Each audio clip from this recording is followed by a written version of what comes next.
Hi, this is Ted Kelly with Ted's Hospitality Minute. Hey, we've got an awesome guest on today. His name is Alex Dallocchio. He's going to come on and talk to us about a great project that's happening over in London. It's a super luxury hotel that's coming online here in the next few weeks. And we're excited to hear about it. And we want to let Alex come on and tell us all about the great things that are going on over in London and all of the great things that happen with this project. Hi, Alex. How are you? I'm doing great, Ted. Thank you. How are you? Man, we're doing great over here. So let's see. I think I'm having my first cup of coffee, and I think you're almost ready to head to happy hour. Is it over in London right now? Absolutely, you're absolutely right. Yes, almost 5 o'clock. 5 o'clock somewhere, like we say, right? So we're Well, almost there. oh man, that's awesome. That's awesome. Well, welcome aboard. Thank you for taking a few minutes out of your time to talk to us about the project there that you have that's coming online. It looks like it's a fabulous project. I'm looking at the backdrop here behind you, and it looks wonderful. I love the work that's been done there, man. That is really special. Awesome. Yeah, yeah. So, Thanks for having me. Yes, absolutely. Very exciting. Very so, excited. Like you said, a few weeks away from opening. So oh wow, real close then. last stretch. So tell us a little bit about you. How did you get to the hospitality executive level world that you're currently serving Yeah. in? Sure. Well, I always tell the story that I was born in the hospitality industry, and it is literally I was born in it Okay. because I was born in a little village in Italy called Portofino, which some might have heard, very touristy. And my dad used to be a general manager of a very luxury hotel over there on the French Riviera, on the Italian side of the French Riviera, the continuation of the French Riviera. And I was born in the summer, and the hospital was closed, so I literally was early baby, and I was born in the in the hotel. So pretty cool way to start, and from there never stopped, kind of thing. I grew up in Europe, and then moved to the US after my college, and start working for Marriott. Work for a couple of different property around the country, and then most recently I worked for Remington Hotels out of the Beverly Hills Marriott as a general manager. I was there for a few years, and then I had this great opportunity, like you say, to be able to come back to Europe, to open the first Westin hotel in the UK, the 1,000 opening for Marriott Oh, in the world. nice. And so it was an opportunity I couldn't pass on it. Brand new construction project has been going on for 6-7 years. Construction here in Europe takes a little bit longer than than what we are used to it. And yeah, and again, as I say, I couldn't pass on the opportunity to opening such a great brand, a great hotel in the heart of the city. So that's where we are. That is so awesome. So tell us a little bit about the hotel. How many rooms? Is Yeah. it a super duper luxury, or tell us kind of the category? Super duper luxury. Yes, that's how we define it. Super duper luxury. Yeah, no, it's 5 stars, 5 star Westin hotel, again in the heart of the city. And we are in the Bank area, if you're familiar with London, right across from the Shakespeare Globe, the Tate Museum of Modern Art, and then on our side of the river where all the banking is. So that's why it's Okay. called Bank. Okay. 222 rooms. We also have 9 ultra luxury residences, including 2 penthouses, a presidential suite, and an executive suite. And then we have several other suites that we call duplex suites, that they are on the back of the hotel facing the St. Paul Cathedral here in London, which is the famous cathedral in London. And those are on 2 floors. So beautiful views on the city. We have 3 different restaurants in the hotel, several different outlets, wine bar, and then a very nice spa, which is a Westin concept, a heavily spa, and something that we are very excited about opening to the public. The side of the hotel is built on a very historical site for London. We are built on the first Roman harbor. So when the Romans came to London, Londinium at the time, that's where they landed. They landed where we are. And Wow. so we are actually built on Roman ruins around, well, around us, on below us in a sense. Yeah. And so our spa actually is built right on the first Roman bath that was built here in London. So a lot of Wow. history, and a lot of exciting things going on right now. Again, as I say, 2 weeks away from opening. Yeah, that is wonderful, man. And such great history trivia, all that stuff. The 1000 Hotel for Marriott, you built on a Roman. I mean, does it get any I'm better? I'm gonna quiz you at the end, see if you remember all. All right. So tell me this. So you've been in construction for the last 6, 7 years, you said. Yeah. What were the challenges that you guys run into or ran into over there with getting this hotel built? Oh boy, I think we might need more than 10, 15 minutes here. What the challenges? All right, so There are always some, right? let's start to, we are built on the Roman ruins. So that was was the first one. City of London, in the middle of the city, so, and getting anything, deliver, or closing roads, for example, for construction, for crane and everything. That's a challenge that I don't envy our legal team that to be involved for some of those things. And then the last 16 months, right? So we were on the final stretch of opening, and of course, COVID happened, right? Everything slowed Ta-da. down, and then because we wanted to do things a little more complicated, we start dealing with the effect of Brexit, which it's a very British things, of the United Kingdom leaving the European Union. And Yes. so new sets of rules, new sets of regulation, new sets of challenges in a way, that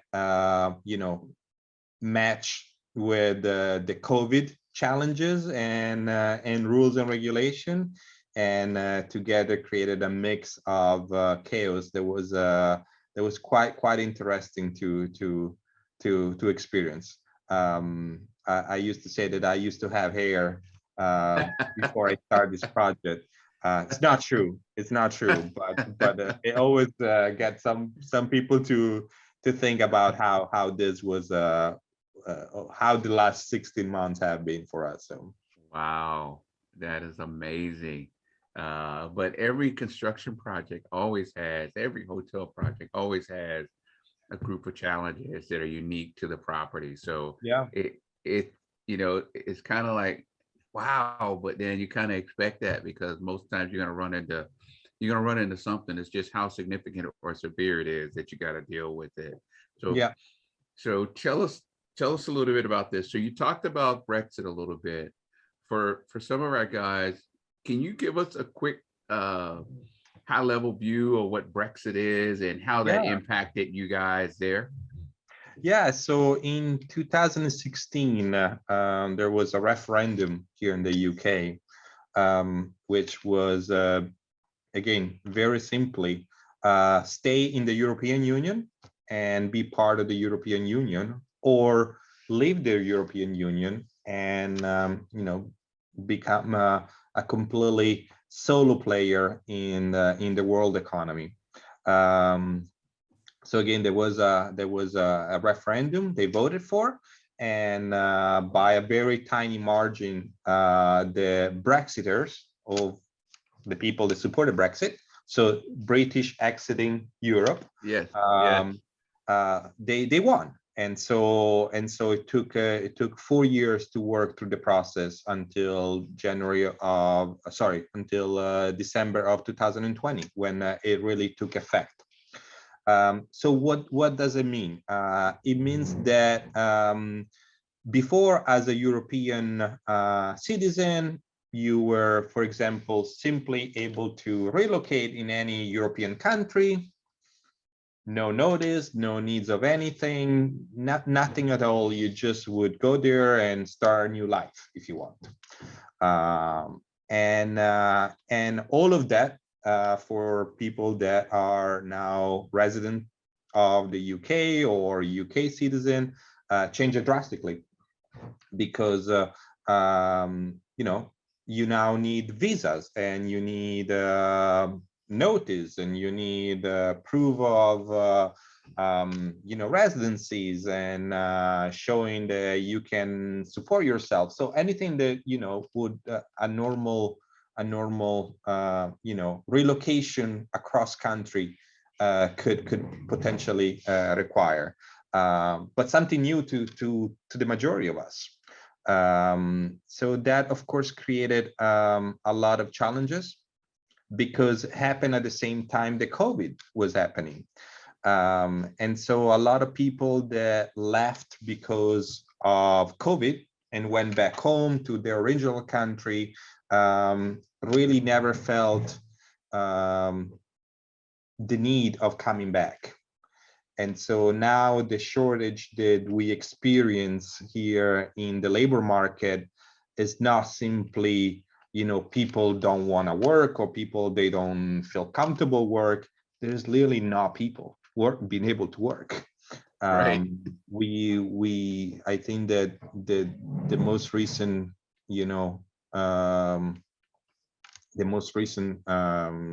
numbers, we're talking about over 1 million, 1.5 million people that left and don't have any plan of coming back, which might not sound a lot, but in a country of 60 million, it is quite a bit.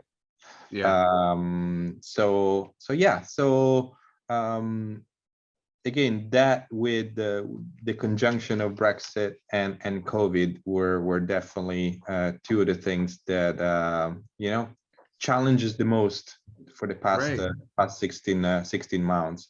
And Brexit not only had consequences on the labor market, but had consequences on everything. Taxation has changed drastically overnight. Everything. We are on an island, so we have to import almost everything with very little things that we can grow and that we did in the manufacture level. So taxes went drastically to the roof for some things, for some imports. And then just being able to get a hold of things has been harder. Wow. So it's been an interesting few months. So from the hotel perspective, are you guys able to staff adequately for what you need, or are you having trouble finding your operational folks and sales, catering, people like that? How is that going? So there is definitely some department that have been majorly impacted, because they were majorly, staffed with foreigners, if you want, right? Mm-hmm. So housekeeping is something that we have been seeing, all over the country. Has we probably lost 75% of the workforce, and so right now we're all fighting between each others and try to get the one that they are still here to try to get them on board in the different hotels. Right.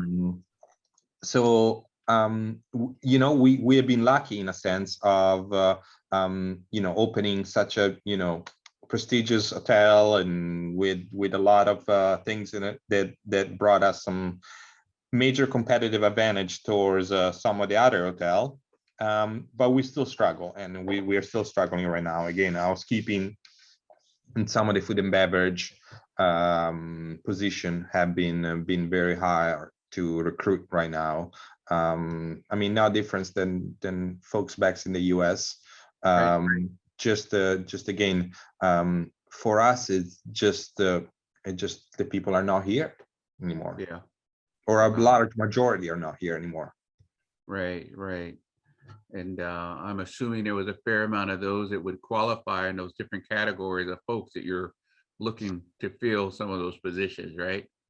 Yeah, for sure, Yeah. definitely. Yeah. So So tell me this, what is there a difference between the level of services that you guys offer there, say at the Westin in London versus say the Beverly Hills Hotel that you came from?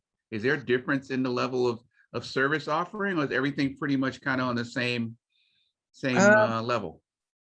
I think there are some differences, some expectations in the customers. I think that when they travel to a 5 stars hotel in Europe versus they travel to a 5 stars hotel in the US, so are a little bit different. So then some of the offerings are a little bit different as well. We very much are a 24 hours operation in every single department. Things that throughout the years you don't see so much in hotel of our same size back in the States. 24 hours room service, 24 hours housekeeping, turn downs, things that throughout the years I feel that we lost a little bit in the US, to the advantage of profitability and other evil component of the business.